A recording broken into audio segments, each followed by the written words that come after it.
Assalamualaikum warahmatullahi wabarakatuh. Para sahabat santri dimanapun Anda berada, ada sebuah penjelasan yang sangat bagus dari Guru Gembul terkait perbedaan antara PBNU yang dulu-dulu di zaman Orde Baru dengan NU yang saat ini. Ini sangat berbeda sekali.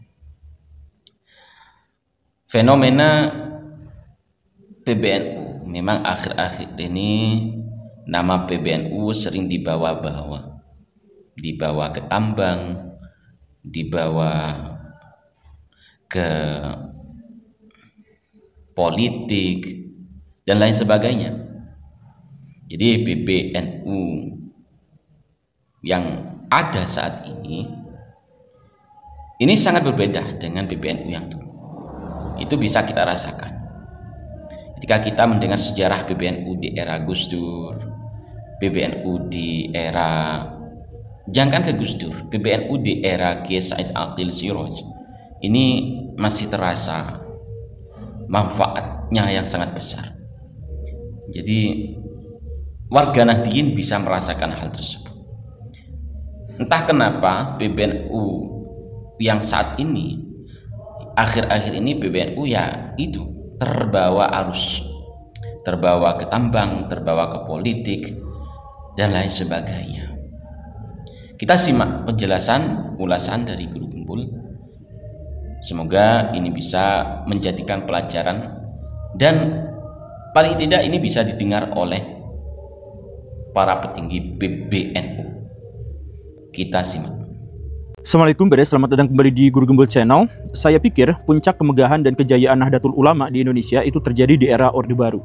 Pada waktu itu, anggota Nahdlatul Ulama tumbuh menjadi sangat-sangat besar, sangat-sangat banyak. Dan mereka kemudian memiliki pengaruh yang menggurita di setiap lini masyarakat. Dan bahkan mereka memiliki bergening di pemerintahan, sampai ke pemerintahan pusat. Betapapun mereka tidak terlibat secara langsung dengan kekuatan-kekuatan politik. Prinsipnya pada waktu itu adalah bahwa mereka bisa bekerja sama dengan siapapun, mereka bisa berkolaborasi dengan siapapun, tetapi tidak bisa disetir oleh siapapun. Bahkan ketika itu adalah pemerintah sekalipun. Orde Baru pada waktu itu bahkan menjadi bulan-bulanan dari kritik yang keras dan tegas serta tajam dari aktivis-aktivis Nahdlatul Ulama. Saya pikir pada waktu itu tidak ada yang berani sekeras orang-orang Nahdlatul Ulama terhadap pemerintahan Pak Harto. Bahkan Gus Dur itu berani menulis Pak Harto itu bodoh gitu. Itu gak ada orang selain Gus Dur dan selain orang PBNU yang berani mengatakan seperti itu di puncak kejayaannya Pak Harto. Dan Pak Harto pada waktu itu tidak tinggal diam, beliau melakukan segala cara dengan kekuatan, dengan kekuasaan, dengan orang-orang intelijen dan sebagainya, berusaha untuk menggulingkan Gus Dur, berusaha untuk memecah belah NU, tetapi NU tetap tidak bisa dipecah belah. Bahkan selevel pemerintahan Orde Baru tidak bisa memecah belah NU pada waktu itu. Sedemikian kuatnya NU. Kenapa? Karena mereka berprinsip Hitoh tahun 1926. Bahwa lagi-lagi mereka bisa berkolaborasi dengan siapapun, tetapi independensi adalah nomor satu. Tapi itu dulu. Sekarang apa? Sekarang NU itu tidak lebih dari pemanis pilkada dan pemilu. Kalau ada calon yang pengen menang di satu daerah, kalau ada calon yang pengen menang di Indonesia, maka yang mereka lakukan adalah gaet ulama-ulama NU, silaturahim dengan mereka, kalau mungkin bawa itu sebagai wakilnya, dan itulah yang akhirnya menyebabkan mereka menang. Jadi ya hanya dijadikan sebagai pemanis saja bagi perpolitikan di Indonesia. Ada Pak Ma'ruf Amin, ketua PBNU, ya langsung dibawa jadi wakil presidennya. Nggak apa-apa, nggak ngapa-ngapain, cuma dipajang aja fotonya di situ doang. Yang penting legitimasinya didapatkan dari warga-warga Nahdliyin. Kan begitu. Ya tidak lebih dari itu saya pikir. Jadi dulu itu benar-benar mampu untuk memporak-porandakan arogansi dari pemerintah Pak Harto. Sekarang ya pilkada ikut sana, ikut joget-joget, ikut dangdutan, kiai-kiai ya seperti itu. Saya mohon maaf, tetapi saya pikir itu adalah sebuah fakta. Dan apalagi kemarin levelnya bahkan jauh lebih rendah lagi dari sekedar pemanis buat kepentingan politik. Yaitu apa? Konsesi tambang. Dulu kan saya bikin video dan saya adalah salah satu orang paling awal di Indonesia yang mengatakan konsesi tambang diserahkan kepada ormas keagamaan itu tujuannya adalah agar ormas-ormas itu bisa menjadi bumper bagi kepentingan-kepentingan pemerintahan yang sebenarnya tidak sejalan dengan kepentingan rakyat. Tambang-tambang di Indonesia itu kotor. Kita tuh tidak mempermasalahkan tambangnya, kita tuh mempermasalahkan pengelolaan tambangnya. Jadi pengelolaan tambang di Indonesia itu sebenarnya racun Baraya. Kalau misalkan Baraya mau cek misalkan tambang nikel di Halmahera. Di Halmahera itu Sejak tambang diberlakukan di sana, itu ekonomi naik sampai 20%. Tapi orang-orang miskin juga ikut naik. Coba Baraya pikirkan, bagaimana ceritanya ekonomi naik sampai 20%, tapi orang miskin juga naik dari 79.000 orang sampai ke 84.000 orangan. Kenapa bisa seperti itu? Ya karena apa? Karena ekonomi yang naik itu hanya untuk menaikkan kekayaan dari orang-orang yang sudah kaya saja, oligark saja, sedangkan fakir-fakir miskin itu semakin terinjak-injak. Dan NU dalam hal itu kemudian datang bukannya untuk membela rakyat, tapi membela oligarki. Dia datang kemana-mana berkampanye bahwa kan tambang itu tidak dosa, kan tambang itu harus kita eksploitasi demi kepentingan rakyat. Kepentingan rakyat apa yang dimaksud?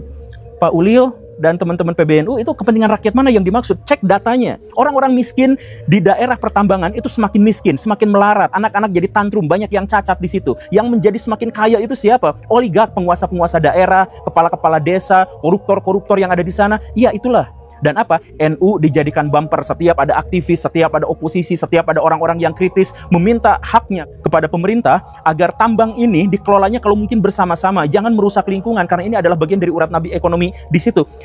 Tapi semuanya dilibas oleh datanglah PBNU untuk menjadi bumper. Udah segini gitu, kalian itu Wahabi lingkungan, bla bla bla bla. Apa hubungannya Wahabi dengan lingkungan? Serendah itu sekarang. Jadi kalau dulu mah masih lumayan dijadikan wakil presiden, dijadikan apa, lumayan. Sekarang mah bahkan menjadi bumper.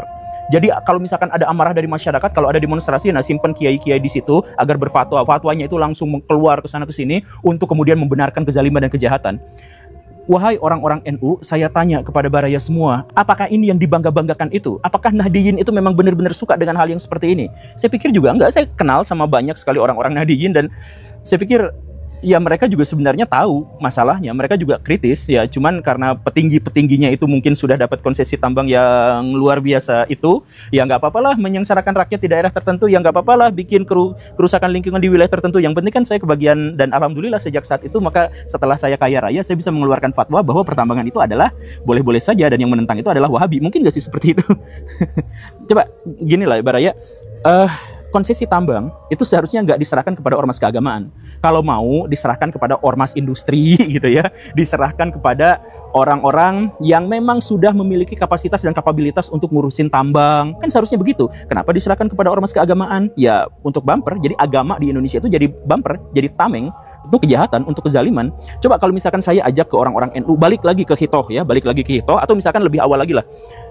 Daripada ngurus tambang, itu yang bukan bidang NU, kenapa NU gak ngurus lagi urusan-urusan keagamaan dan kesosial masyarakatan?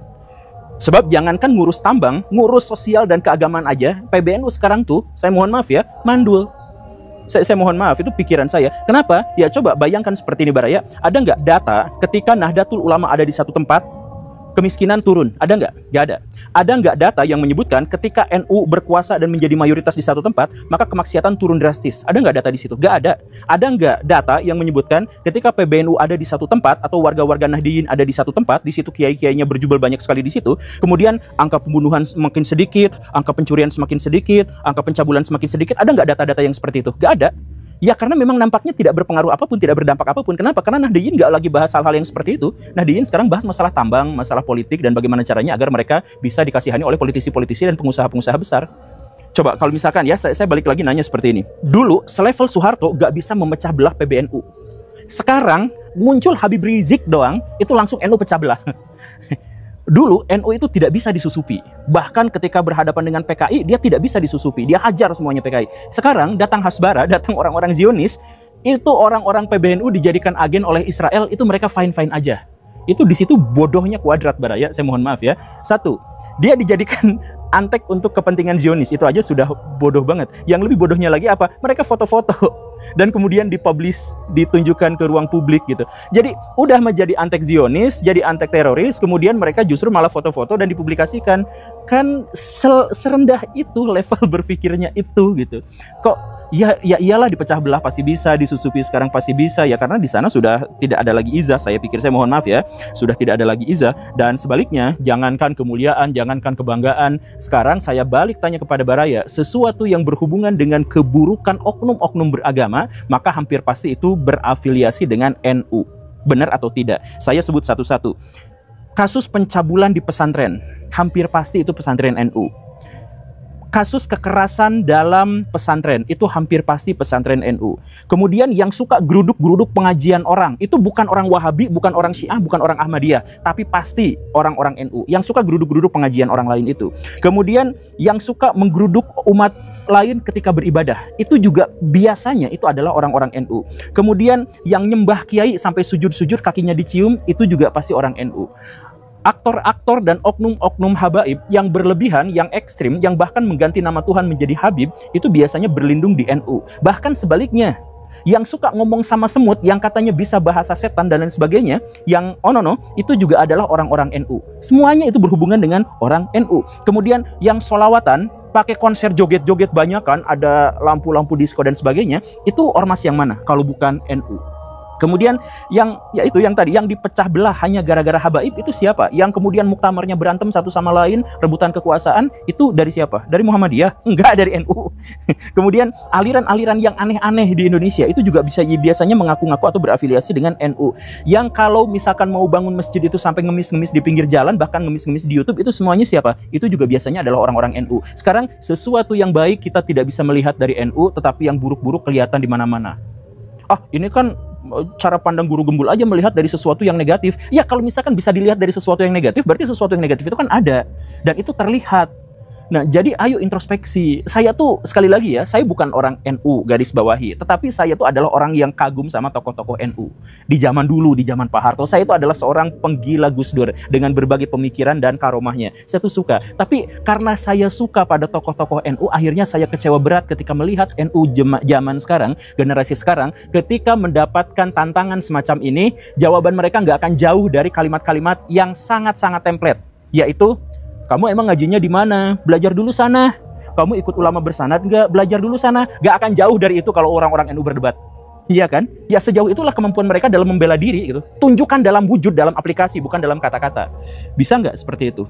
Oke, Baraya, semoga perkataan saya, uraian saya tidak dianggap sebagai bagian dari kebencian. Tetapi anggaplah ini adalah kritik yang tujuannya adalah untuk mengkonstruksi kembali gagasan-gagasan, perilaku-perilaku, tindakan-tindakan, dan kekuatan NU.